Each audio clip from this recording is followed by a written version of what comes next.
there's a Gaussian sphere or Gaussian dome boundary layer that allows us to maintain pressure under it. But above that would be the crystalline liquid, superluminous, fluid, triboluminescent liquid type of region that is. That would be the firmament in basically this cube, just kind of represents it. But I would normally put it as spheres upon spheres upon spheres.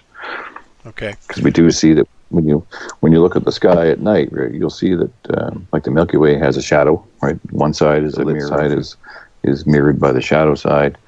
When you look at stars reflecting in water, some will be duplicated in the sky, and you won't see them in the water. But there's more. Oh wow, yeah. You gotta show that, Chris. Honestly, brother. I can try and pull up some other pictures here too. This is just an image I grabbed of. You can just go grab some high quality images of the Milky Way, preferably if they're a slightly overexposed one.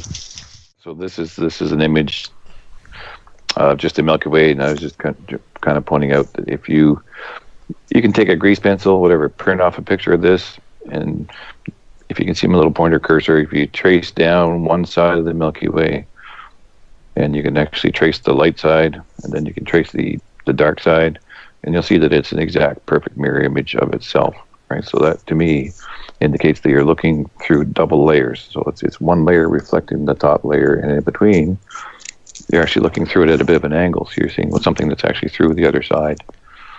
The number of stars, you're actually looking through it at a bit of an angle, so you're seeing something that's actually through the other side.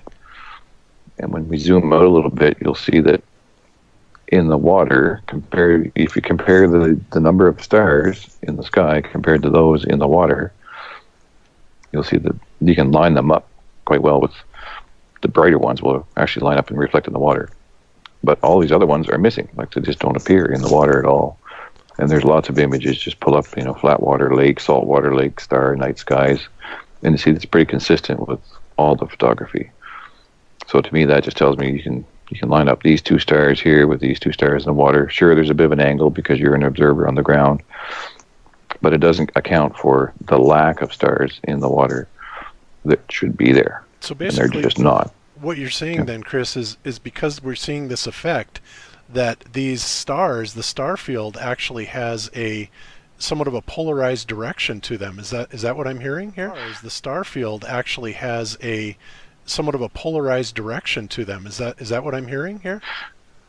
Exactly. Like, so the level or the layer of the star field in the celestial dome, they call it the firmament, with the crystal medium, superfluid crystals, it polarizes light in such a way that some of the light is coming towards us from the crystals in the star field, stars, right? Some of it's coming in our direction.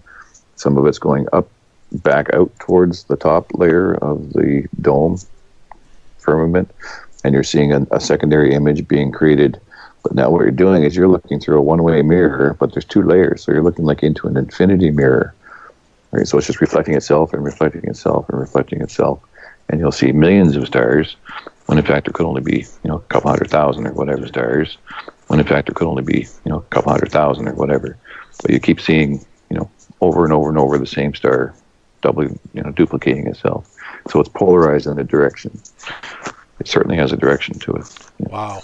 That certainly goes against the heliocentric model, doesn't it? Oh yeah, it certainly does. Yeah. Yeah, but yet there it is. And so I see it. I certainly see it as being under pressure, because you need the pressure to create sonoluminescence. You need the pressure to create crystalluminescence or triboluminescence. So when you apply pressure to a crystal, you get piezoelectricity, and it'll glow. Yes. Right? So it certainly has substance. It's under a lot of pressure. Obviously, it's impenetrable, right? And everywhere you look, it's the same type of process. That is